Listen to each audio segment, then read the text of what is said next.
Starting. All attendees Good are in morning and listen-only welcome mode. to VolunteerMatch's Nonprofit Insights Series, State of the Industry, the Volunteer Management Report for 2016. My name is Jennifer Bennett. I'm the Senior Manager of Education and Training here at VolunteerMatch. And before I introduce our speakers today and turn this over to Toby and Trina, I wanted to do just a few housekeeping notes. First of all of you are on an automatic mute this morning, so you don't need to worry about any background noise on your part. Just because we can't hear your voice doesn't mean we don't want to hear from you. You should see a GoToWebinar toolbar in the upper right-hand corner of your screen.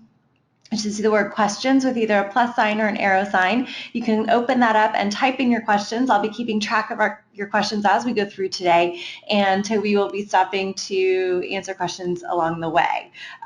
She's also going to be sharing her full report, and we'll have more information on that as we go through today. I'm going to be live tweeting, so if you're on Twitter and you'd like to join in the conversation there, you can do so using the hashtag VMLearn, like Volunteer Match Learn. All right, so I'm going to go ahead and turn it over to Toby and Trina. But before we do, I just wanted to introduce them. Toby Johnson is the president of Toby Johnson and Associates, as well as VolunteerPro, and Trina Willard is the principal of the Knowledge Advisory Group. We're going to be joining Toby and Trina in conversation now. Sample people. It was basically people who self-selected, so there could be a little bit of survey bias there in terms of people either being very, we think probably the self-selection bias is probably around people who are very connected with other volunteer managers, otherwise they never would have heard about this survey in the first place. 29 were disqualified because they weren't volunteer managers. They didn't work with volunteers directly. We had an initial disqualification question that disqualified them. We had a fantastic confidence level of 95% plus or minus 3. Industry standard for surveying is 95 plus or minus 5%. So that's for nonprofits in the U.S. The majority of we estimate about 1.5 million nonprofits in the U.S. So it's a conservative estimate, but we had some folks from other countries fill out the survey, but the majority were from the U.S. We hope to continue to expand it and make it more global as we go each year. It was 41 questions, so the thing was a beast. It was really long. It took about 15 minutes to fill out. So we were really excited because about 930 to 950 people completed most questions. So we know that people were very invested in giving us their information and participating. Our goal was to put together a complete picture of today's volunteer management professionals. Believe it or not, you are not well known by anybody.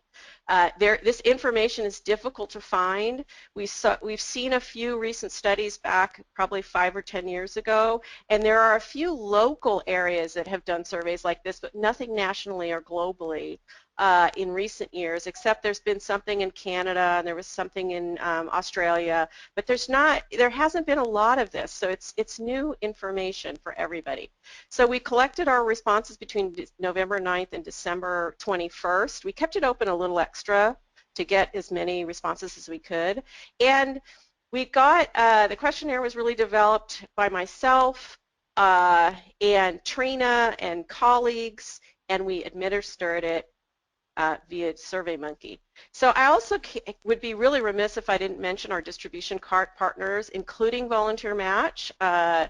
We had several distribution partners: CCVA, Points of Light, United Way Worldwide, Volunteer Today, and Alive.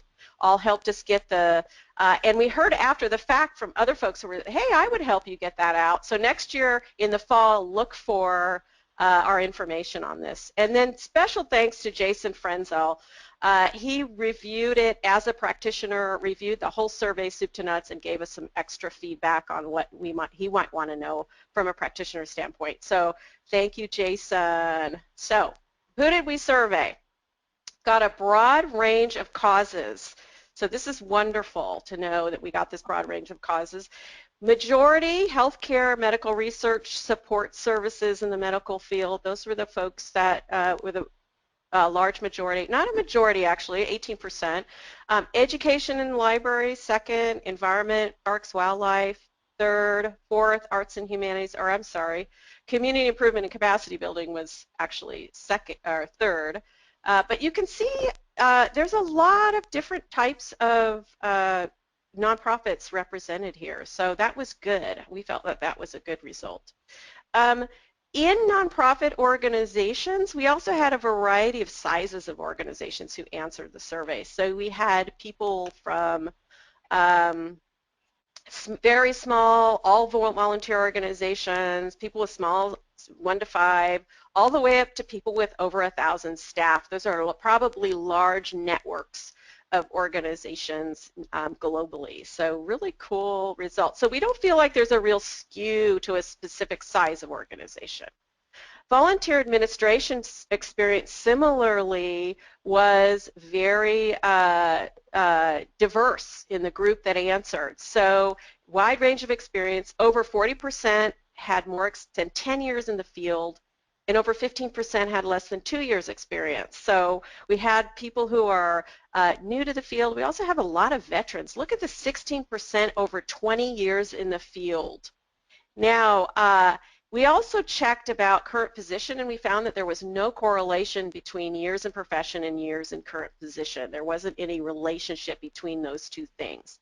But 40% had spent less than 2 years in their current position. So we were kind of trying to think about, is churn really happening? Because we hear that a lot. We hear about people going from one position to other, or leaving the field. Is there a giant brain drain happening in our field? And I just don't see it in the data that we looked at. But, you know, probably something we want to look into even further, I think. Respondent demographics, majority female, not surprising. Nonprofits are majority female. Very diverse in terms of age group, had folks in all different age bands, which was great. One disappointment for us, I think, was the lack of diversity in the folks we surveyed. Remember, we had a statistically relevant sample size, so I have to think that volunteer managers aren't a very diverse bunch overall.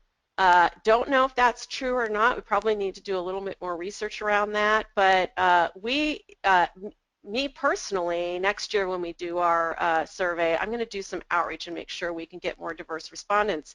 But I also think this does reflect perhaps a lack of diversity in our field. And I know with nonprofits in general, there is a lack of ethnic and racial diversity in nonprofit employees. So this may be reinforcing that trend. Education and professionalization, not surprising. We are an educated bunch of men and women. Most have a bachelor's degree. Another 26% also have a master's degree, so that's amazing. We are a well-educated bunch. We're not yet well certified. We have 21% with their CVA.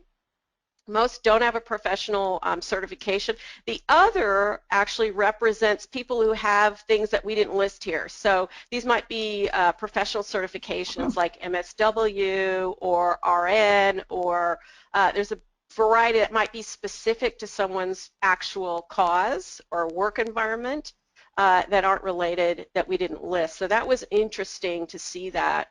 But most, and then some people put in the other category certificates that they had, like a certificate in nonprofit management or a certificate in volunteer management. But for the most part, most of us don't have certification. 21% of us have a CVA.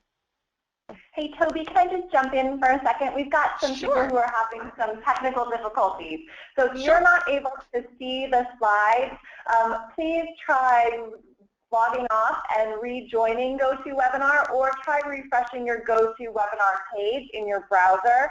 I apologize for that. Sometimes GoToWebinar has a little bit of a mind of its own. So hopefully we can get everybody to see all of these great slides.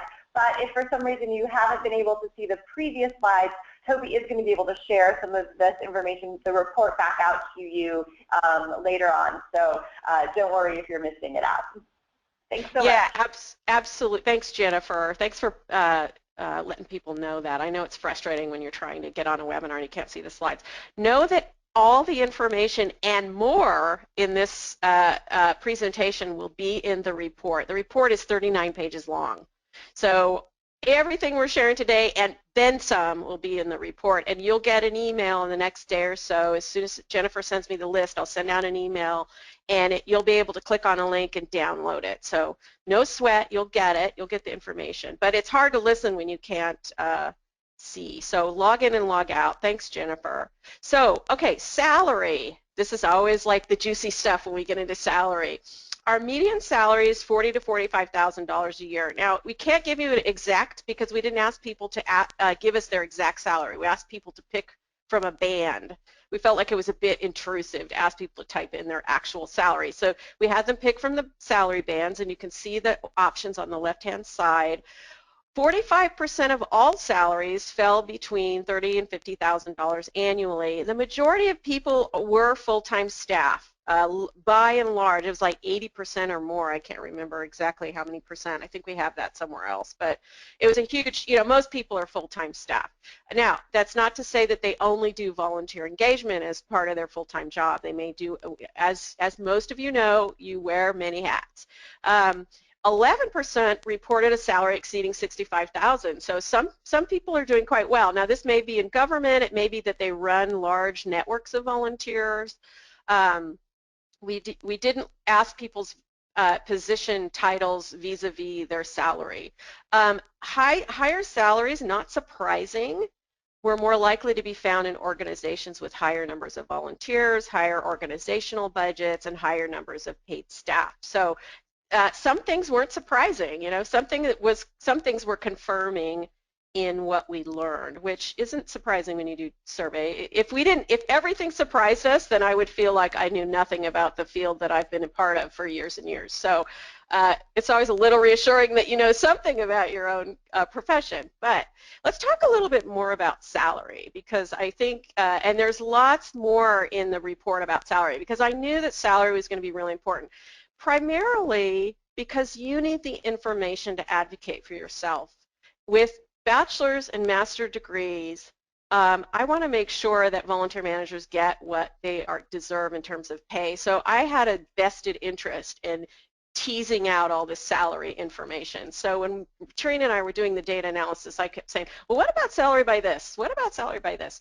So let's start with annual salary by job title. You can see the bands across. The percentage of respondents is on the left, so this is how many people picked that particular choice. And you can see below are the salaries. Now, these are all the below labels, just don't get confused there. You'll see 1 to 10,000, 10,000 dash. Well, it's just 10,000 to 20,000. I didn't want to clutter up the labels, so it's 20,000 to 30,000, 30 or 20,000, $1 to 30,000, and you can see how you're moving from band to band or column to column.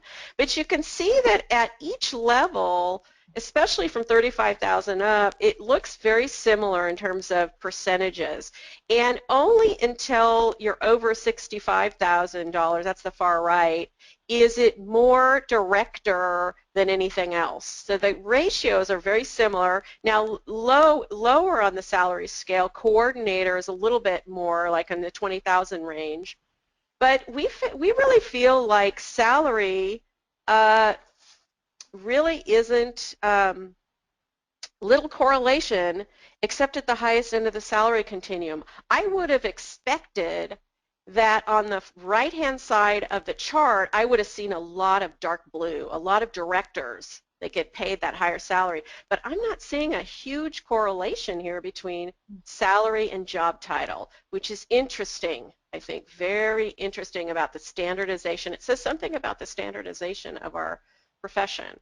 Okay, what about certification? If you have your CAVs or your, it looks like the label on the bottom, the legend isn't showing us the CVA. The one in kind of that turquoise blue, that's your CVA.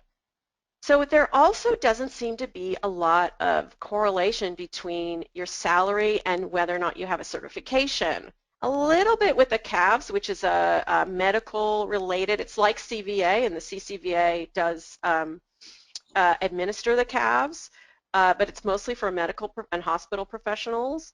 But there's really not a huge, until you get to over 65,000, there's not a huge correlation between salary and certification, which is a little bit disappointing. I think it means that we have to do more advocacy on this front. So good to know though, right? Good to know. Okay, so what are volunteer manager needs? Trina's going to take it from here. Yeah, great. Thanks, Toby. And thanks to everyone who's on today. I just wanted to thank Toby for inviting me to be a part of this project. It's been so interesting to hear about what's going on there out there in the volunteer management field, and to thank VolunteerMatch and Jennifer also for hosting the webinar today. So let's talk a few minutes about what types of needs we asked for you all. So we asked a question about the top challenges for the 1,000 plus folks who answered this survey, and we received a lot of information. In fact, there were, if you are a data geek like me and you like to dig into those kinds of details and you print those types of things out, you would find that there were 45 pages of 3 columns of data for the types of challenges that were reported with that question. So we took some time to pull some basic themes from those open-ended comments, and they were generated spontaneously. We didn't give you a list of challenges to pick from. This was really based on your spontaneous report. And I'll take a moment just to touch on the top 3 challenges. So overwhelmingly, recruitment was the top challenge noted, and that was by 25% of the respondents. So that was over 230 people made a point to mention recruitment as their top challenge. And that included everything from securing enough volunteers or hitting the mark on the right capacity of volunteers to things like identifying volunteers or securing volunteers with the desired qualifications. Also, some folks touched on the diversity of volunteers, getting the right mix of diversity. And then also in that category were mentions of capacity around substitute volunteers for organizations where that was necessary. Now, there were 2 other items that trailed a little behind recruitment as the top challenge that were mentioned by almost 10% of the sample. One was that there was a really strong emphasis on securing buy-in or support for volunteers and volunteer programs amongst the paid staff and the leadership in these organizations. That was a really strong recurring theme that we saw in those open-ended results. And then the third that I wanted to mention, and I'm quite sure it's something that you can relate to, were reports that there were just too many tasks to do in this job in too little time. Toby mentioned earlier that you wear a lot of hats, and that theme is going to recur in some of this other data as well. There was just little capacity, little human capacity to adequately accomplish the wide variety of responsibilities. So those are some of the top challenges. You see some others there that touch on some things that were not surprising. Obviously, the financial investment, retention, and then creating placement opportunities and assignments. Those also kind of rose to the top in the spontaneously generated question. Now, we took that a bit further on the next slide, looking at professional development, and we wanted to turn our attention to those types of needs. And the question we really wanted to ask was, what do volunteer administrators report that they need to work more effectively? So that was our primary concern here. So over 80% of the respondents either somewhat or strongly agreed that professional development training would increase their effectiveness as a volunteer administrator. Now, we asked that question on a scale of 1 to 5, where 1 represented strongly disagree and 5 was strongly agree. So the higher the rating, the greater the agreement that professional development would be helpful. And the average rating for the whole group was 4.1. So that was pretty strong agreement on this particular question. And that finding was consistent really regardless of the size of the volunteer program budget. Now, we took that a bit further and asked about particular types of professional development training topics that might be important or of interest to volunteer managers. And you can see on the right side here we have a list of the 5 that rose to the top. Now, these were very strong findings. You have a third to half of the sample, approximately, that mentioned these 5 topics continuously. So those were developing program outcome metrics, program evaluation and database decision making. Those are the top 2, and those are closely linked and related and topics that are certainly near and dear to my heart, as that's what I do on a regular basis. So program evaluation and outcomes were really at the top. Strategic partnerships and coalitions was a very, very strong finding as well. So there was a strong desire to have that type of training. And then some of the other issues that we've already talked about in terms of that challenges question were recognition, retention, and recruitment. Also reached the top 5 on that. So then we asked a few questions about how volunteer managers describe their work. And I think Toby mentioned a few moments ago that we did ask about how they classify themselves. So almost everyone in this sample, over 90%, classified themselves as a paid employee, 92% to be exact, and almost 90% indicated that they also worked full-time. So she had referred to that earlier as well. Actually, that was exactly 85% worked full-time. Now, you can see here that we asked about the titles that are used for these volunteer managers. And the most common one that we found was the title of coordinator. So that was almost 40% of the sample indicated that their job title was a coordinator. And then manager and director fell a little further behind. Now, I do see there is a table that is on this slide that's not showing up, at least on my, there it is. It's popped right up. It's animated. So it popped right up there. That's great. So that was just like magic, Toby. Thanks. So we did look at those titles, and we looked at that also in relationship to who you report to. So the term coordinator was most commonly used in organizations with 20 or fewer paid staff, so smaller organizational size. And then managers and directors were found most often in organizations that were larger, that had 20 paid staff or more. So that was a pattern that we saw. We did see that the respondents most commonly reported to either an executive director, as you can see over here on the right, or to a program director as well. And for those that reported directly to an executive director, over half of those were in organizations that were pretty small, 15 staff or fewer.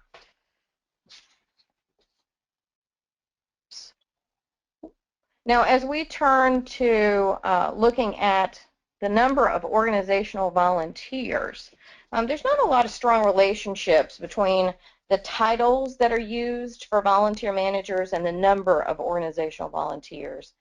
If you look at this chart, you can see there's no real pattern here. You know, all of these titles are used in organizations of either size. We have them split out here between organizations with 100 or fewer volunteers in the blue and organizations with more than 100 volunteers in the orange.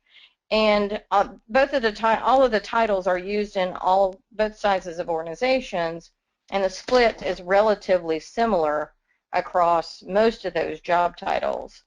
However, when we looked at the number of volunteers by some other variables, we found that organizations with more employees or with larger organizational budgets or with larger program budgets, which we'll talk a little bit more about in a few minutes, that those types of organizations tended to have more volunteers.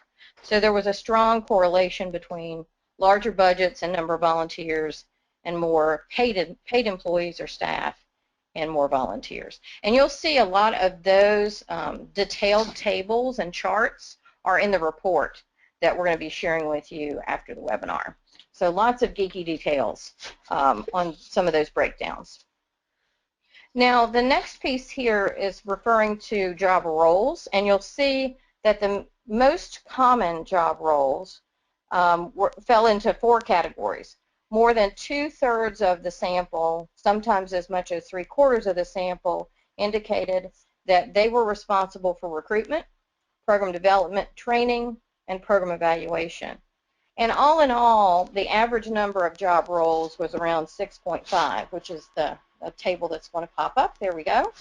And that means, as we've already mentioned a couple of times, reiterates the fact that volunteer managers are wearing a lot of hats.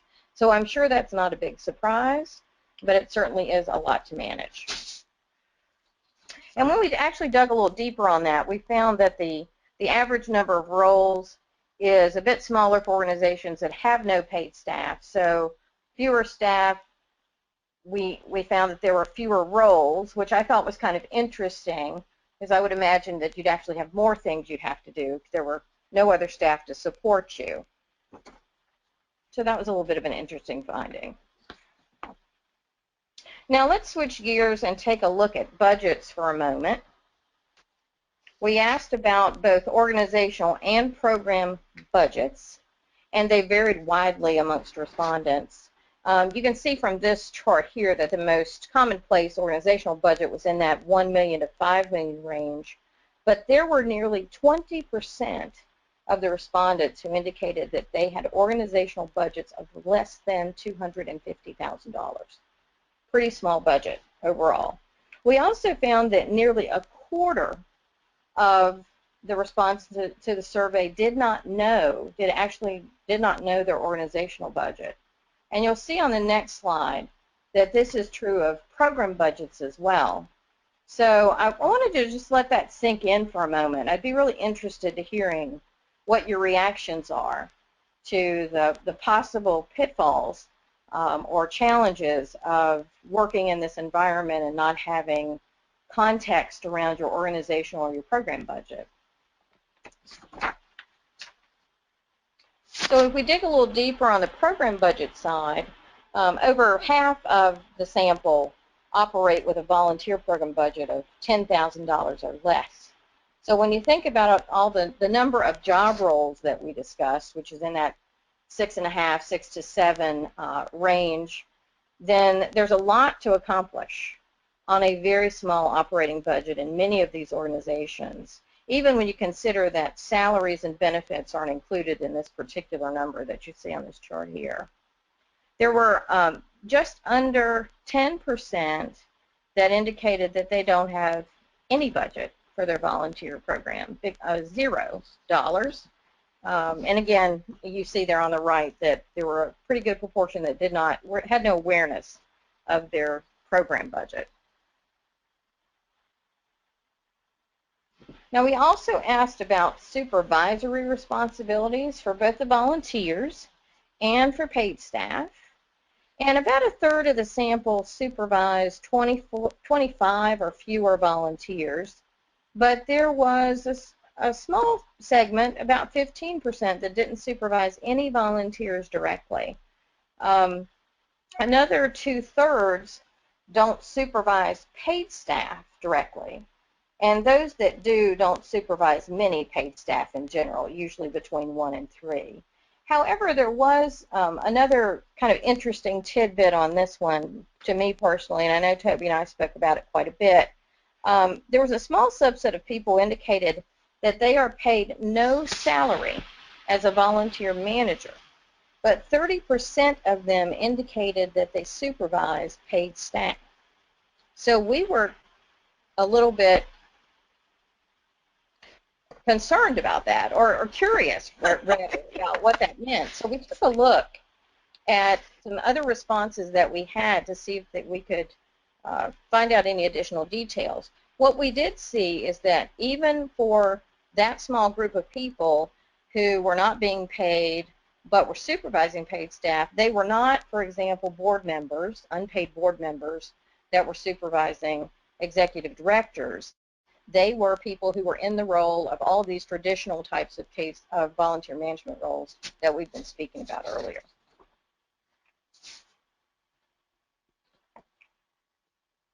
Now, as we noted a few minutes ago, I think, the number of volunteers in the organization tends to be higher as the number of paid staff in the organization increases and as the organizational budget increases. Or of organizational volunteers, when we look at those numbers, about 25% reported that they involve 100 or less volunteers each year.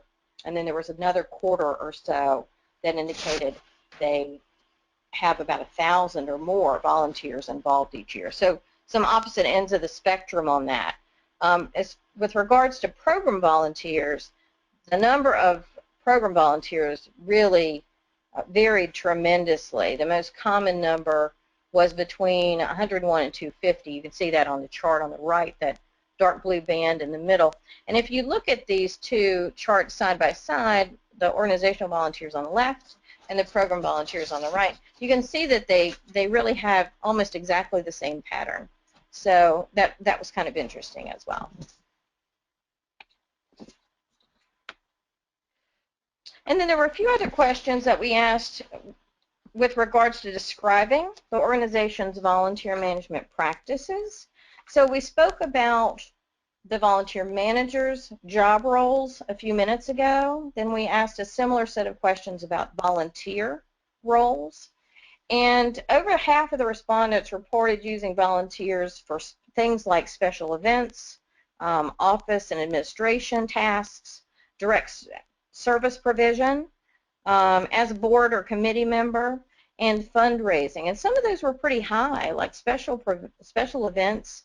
84% said they use volunteers for special events. Almost 3/4 said they use volunteers for things like office and administration types of tasks. So those were pretty strong findings that were consistent across a good portion of the sample. When we asked that similar question about how many roles volunteers play, the average for the volunteer was 5.6 roles within each organization.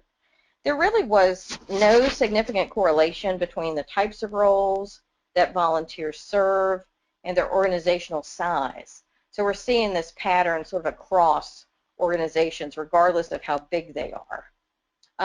And we also did ask a bit about volunteer recruitment here as organizations try to find volunteers to fill those roles. And the respondents overwhelmingly reported that they conduct volunteer recruitment campaigns on an ongoing basis, and that was 57% of the sample, as opposed to distinct schedules. So there are a good portion, over half of this sample, that are doing volunteer recruitment campaigns continually, as opposed to not. So that was interesting finding as well. However, there were about 12% that said they never conduct volunteer recruitment campaigns at all. And then if we just take that another step to look at screening, and examining screening requirements as they relate to the organization's mission focus, the use of volunteer applications and face-to-face interviews is consistent across all types of causes. Those are the go-to screening activities, if you will. State criminal background checks are also used frequently across many of the cause categories. And they are used by half of organizations with budgets of over 5.1 million. National criminal background checks are also used frequently by those organizations. And there are other types of screening requirements that are noted on this chart that you might make reference to. The reference checks and national criminal background checks are often used for a couple of different types of causes: healthcare, medical research, mental health, crime. You'll see employment and training there, public safety, etc. And then finally, speaking a little bit about volunteer reimbursements, almost half of the sample do not reimburse volunteers for any expenses, nothing. There were another almost quarter, 23% or so of the sample that reimburse volunteers for gas or mileage only. And that's the only type of reimbursement they have. All the other types of reimbursement that you see here on this chart are allowed by, less than 20% or so of the organizations. And those, again, those findings were really consistent regardless of the organizational budget, which I thought was a little intriguing. So I'm going to turn this back over to Toby, and she's going to take us through some satisfaction data and wrap us up. Okay, thanks, Trina. Really interesting stuff. Some of it probably you're like, yeah, that's my experience. We'd love to hear from folks in the questions box if you have questions. I'm going to present a little bit more data, and then I'd love to hear from you any questions you have, and also anything you think we should add in the next year's survey. But the other things we asked were about volunteer coordinator satisfaction, because we know that you all work very, very hard, and oftentimes with very little support, budget, recognition, buy-in, you name it. It's a very challenging and rewarding job. So I was really curious, are volunteer coordinators satisfied? Is it a job that they like doing? Are they going to stay around? Are we going to experience a big brain drain? What's going on in our field? So we found out. So here's the first thing we found out was actually volunteer coordinators are pretty satisfied. Somewhat to very satisfied is the majority. So nearly 80% were somewhat or very satisfied with their role as a volunteer program administrator or manager. On a scale of 1, which is strongly disagree, to 5, which is strongly agree, the average rating was 4.0. So that is really good. People are actually pretty happy with this profession, which is good to know, and we need to keep you, so that's good. Also, about 2/3, 67%, agree somewhat or strongly that they plan to be working in the volunteer administration field 3 years from now. So I was curious to see if people were, that's another thing about satisfaction. If people are satisfied, are they really satisfied, or are they just saying they're satisfied? I always like to have these check questions. And so we put these questions in, and yeah, people are pretty satisfied, and you can see it's not surprising that somewhat agree and strongly agree in terms of intent to work in the field is highly correlated with satisfaction in the role. That's kind of a no-brainer, but you got to confirm it anyway. So we're a pretty satisfied bunch, actually. We like our field. In fact, we love it. So what about in terms of salary? I was also curious if satisfaction had anything to do with salary. And what do you think? It really doesn't. And this actually plays out in motivational theory in the workplace across all kinds of professions. So this result wasn't that surprising to me. I did want to see it in a nonprofit setting, because in the for-profit there's been plenty of research out there that's shown that people's satisfaction in the workplace, it has nothing to do with their salary, and that is similar here. There's a little bit, the 55 to 60,000 range is a little bit of an uptick in the 60 to 65,000 range, but this is really negligible. If you look at this scale, we're only showing you the 3 to 5 ticks. It could go all the way down 0, 1, 2, 3, 4, 5. Those are the numbers people could pick for satisfaction. So if we were to make this scale full size, this line would be almost flat. So there is really no correlation between satisfaction and salary. So there you go. We also have some more information in the survey, in the report, about satisfaction and some other things. I was thinking I had a few more things about satisfaction in here, but I don't. But I know we have about 3 pages in this survey report on satisfaction. But that was really heartening to me to know that even though the work is hard, we are dedicated to doing it, and we enjoy doing it. And I think that says something about who we are as a field and as a profession. Given the challenges of our jobs, it's not an easy field to be part of. We often feel like we're in the, not considered part of the regular crew. I remember when I used to work in a government program for the state of Washington, and I was the director, and my boss used to tell me all the time, I ran a volunteer program nestled within a regulatory agency. Go figure that. And my boss would tell me, you know, people have no idea what your program does. It does so much, and people have no idea. You guys make it look easy. And I said, yeah, we do, you know. And we really had to educate people about what we were about. So I know that's very similar for some of you. But switching gears for a minute, or, you know, we've got a little bit of time. So Jennifer, I have any questions come up before I start asking people about what we should put on our 2017 survey? We have so many do we have great any questions? Let me and Trina try to answer some questions for a few minutes. Yeah, absolutely. Okay, that sounds great. So I'm sure that you anticipated this, but lots of questions about salary and sort of looking at, are these coming from major metro areas? Is this an average?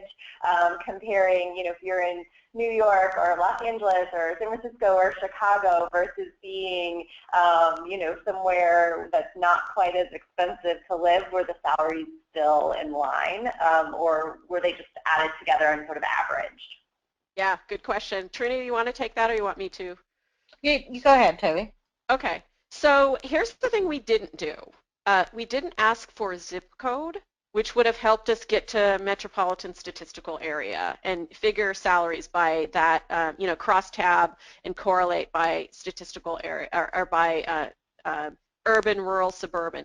We could possibly next year do urban, rural, suburban, but if we were to do it by, believe me, the data analysis would be beastly if we did it by zip code or even by city, because this is a global survey, and I expect that, you know, we got some people from Canada, some folks from Australia, and if you guys are listening, thank you. Probably not Australians, they're on a different time zone altogether. We had some folks from the UK, New Zealand, a few other places, Israel. We had a few people from the Middle East. It was pretty neat.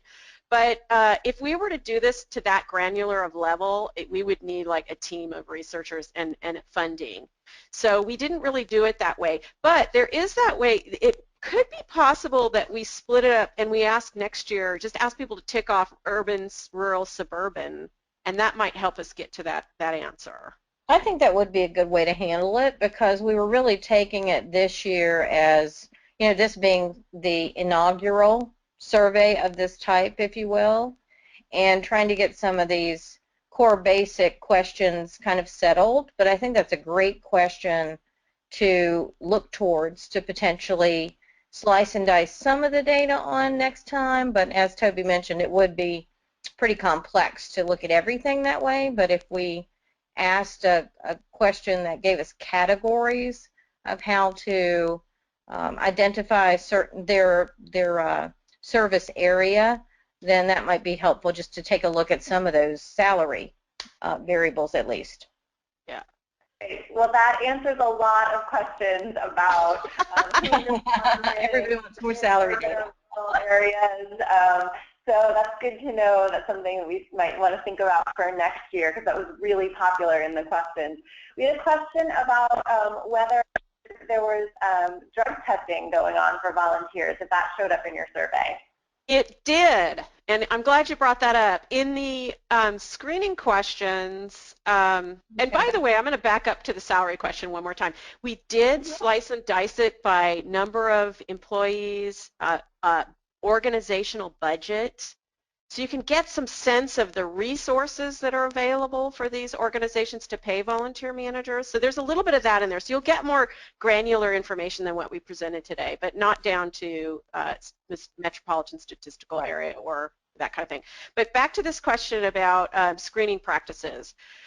I actually didn't think of a bunch of them, and so the other category for that, I think, is like what is it? What was it, Trina? It was almost a quarter. It was 23%. Yeah, it was like but that 20. includes a lot of the drug screening. And so now some of those really should have been calculated into the other options, but many of them they had to do with drug screening, TB testing, certification exams for some you know, highly technical volunteer jobs. What else was there, Trina? Can you think of any other ones? Child protective services. Yes. So child abuse background, that kind of thing. Anything else you can think of? So I know it's detailed in the report. yeah. There's a list of those different types of screening activities that are in the report, but there were definitely some of them that we would pull out from that other category when we ask this question next time to give us the specific statistics on those. We will do a better job next time with the category. A similar category where we had a big category show up of other, where I was like, oops, was who do you report to? And so, you know, I was like, really? Who do you report to? You know, there was like a lot of different other, not executive director, not program director. I'm like, well, who do you report to then? So I'm going to look at that granular information, and next year I'll try to tease it out a little bit more. The other thing we're always pushing up against when designing surveys is how many options you offer, because once you start offering like too many options, people get really burned out and then they don't finish the survey. So it's always like a, you know, an art to it. So anyway, next question. Yeah. What else you got? A couple of questions about how much dividing or cross-correlating you did. So did you look at dollars spent on retention and recruitment per volunteer? And then also a similar question, looking at the number of volunteer management staff per number of volunteers. So one of the things I would mention there is that most of the data that we collected this time, and Toby actually alluded to this earlier, was in categories. So we were asking about the number of volunteers, 1 to 5, 5 to 10, 10 to 25, you know, those kinds of categories. And similarly for the budget data and for the salary data. So we didn't have what we call continuous data. So we weren't asking for a specific budget number or a specific salary figure. And those types of analyses have to be done a little bit differently when you don't have that kind of data. And part of that was for survey response purposes. Folks get a little bit touchy sometimes about providing exact budget and salary types of data and anything that's monetary. So we did it this way this time. That's certainly something we can look at next time. I think we'd want to research that a little bit to see how much that may impact response rates if we ask for specific numbers. But that's definitely something we've been thinking about.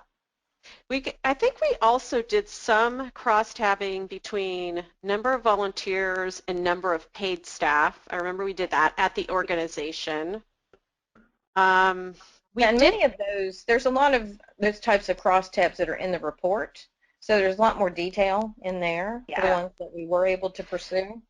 But I also think a question we might ask next time along these lines that we could categorize would be, or we could ask, is the number of people on your volunteer management team and then the number of volunteers you have. I think that would help us get to that without asking people for, you know, to type in like numbers for every single question.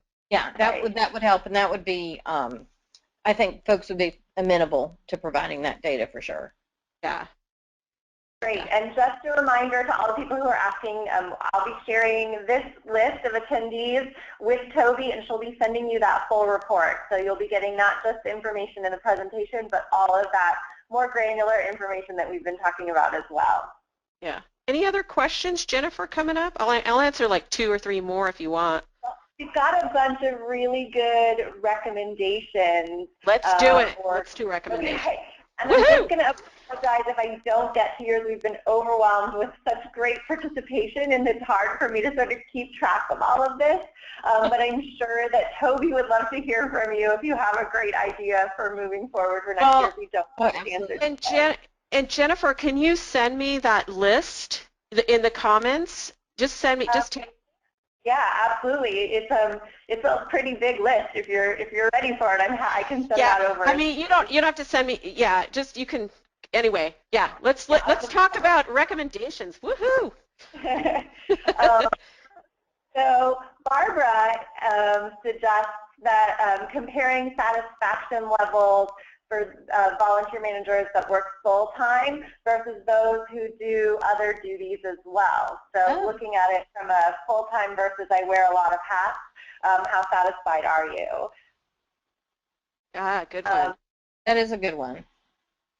And then Tammy asked about surveying leadership in organizations to sort of compare and contrast what executive directors or board chairs are thinking about the volunteer program, sort of figure out where those gaps are. Yeah, that's a good one. More specifics on where the volunteer program budget is coming from, who's fundraising for that, and who's supporting that work. That might be hard to get to, but some organizations might be keeping track of that kind of information. Kim asked a great question, how and why you got into the field in the first place. So sort of what brought you to that work? I love that.